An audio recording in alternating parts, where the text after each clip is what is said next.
And the UCO community is facing the loss of another student.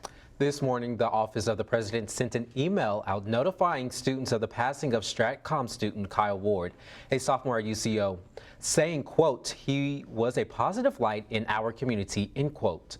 Those who knew him said the same thing. He was just like one of those people who was really always kind to you, didn't really have a mean thing to say to you. He was just brought his kindness and his humor. He was very funny. A member and chaplain of Pi Kappa Alpha Fraternity at UCO, Ward was known as a warm friend with a servant heart who touched many lives. Was always a generous spirit. He was just always asking people how they were doing. He didn't care who they were. That same generous spirit was extended to those close to him, wanting to help those who molded him. The brothers of Pi Kappa Alpha stepped in, raising over $12,000 for funeral expenses and costs for his family.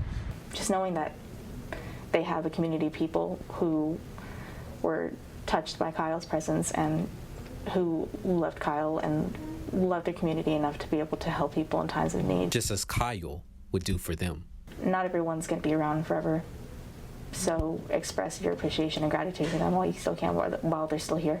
Thank you for being just such a good person and leaving a beautiful impact on our community.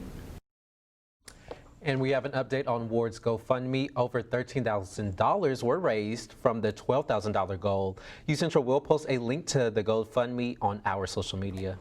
And with this being the third student death at UCO, we want to remind you that you can schedule a free appointment at the Center for Counseling and Wellbeing on the 4th floor of the Nye University Center.